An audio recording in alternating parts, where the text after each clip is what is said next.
Welcome to a brief presentation of the Newtons4th PPA5530 Precision Power Analyzer.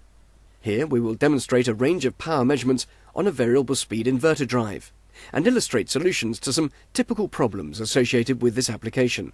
First, we switch on the instrument using the power button. The instrument will go through a startup routine, then automatically select appropriate measurement ranges, synchronize with the waveform to which the instrument is connected, and present a range of key power measurement functions. Here we have the sum screen, showing the total and fundamental values with total power, frequency, mechanical power, and electrical to mechanical efficiency, highlighted via a zoom function.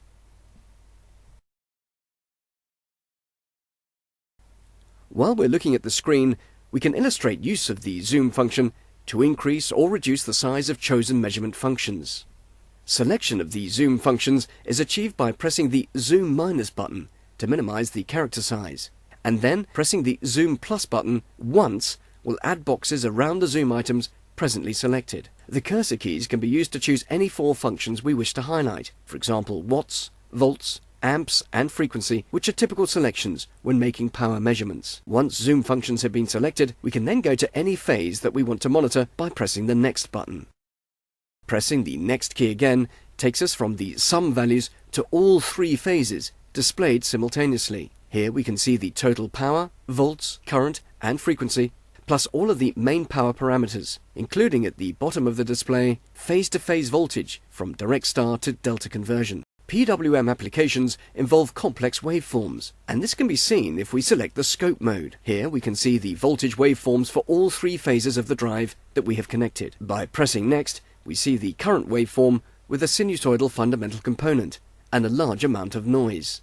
If we move to a single phase, we can see one phase with volts and current together. The switching frequency and its associated harmonic components make detection of the correct fundamental frequency very difficult for many power analyzers. In order to solve this problem, it is quite common for measurement instruments to apply a filter that will reduce the carrier and noise. Filtering from around 30 kHz is commonly used for this purpose. So, by using the bandwidth function, we can apply a 30 kHz filter. We can see that the filter removes much of the noise, resulting in a clean sine wave current, which is going to be easy for frequency detection. However, the impact of this filtering on the voltage waveform is also significant, and we would like to illustrate this. First, we will return to a full 2 MHz bandwidth, using the bandwidth function again so that there is no filtering. We can clearly see high frequency noise visible on the current waveform again. Using the scope mode time-based control, we can zoom in to the voltage waveform in order to look at the PWM switching. If we now select hold in the scope mode, we can pause the display and see that there are fast rising and falling edges, accurately representing the PWM signal. We can now change the bandwidth back to 30 kHz and pause the display again. It can easily be seen that the waveform rise time has been significantly reduced by filtering. This will inevitably influence the accuracy of total power measurement.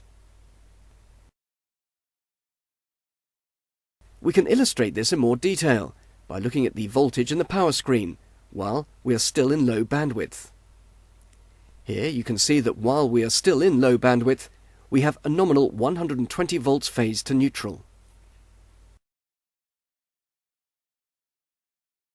If we now reselect wide bandwidth, giving DC to 2 MHz, the voltage is increased to 131 volts. So, we have approximately 10 volts difference due only to frequency components above 30 kHz.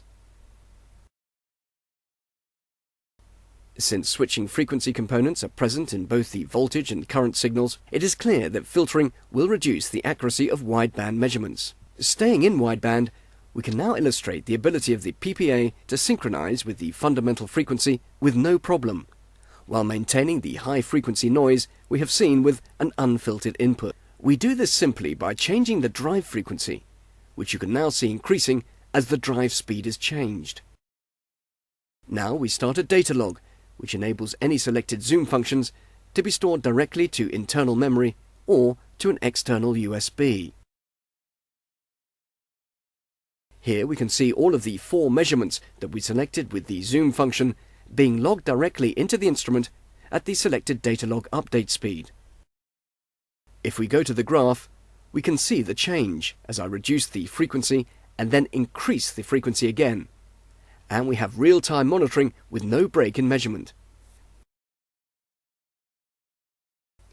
If we now stop the data log, we can use a cursor to select any point in our measurement period, and by pressing table, we can look at that point with direct measurement or move back to real time. Thank you for watching. We hope you found this presentation useful.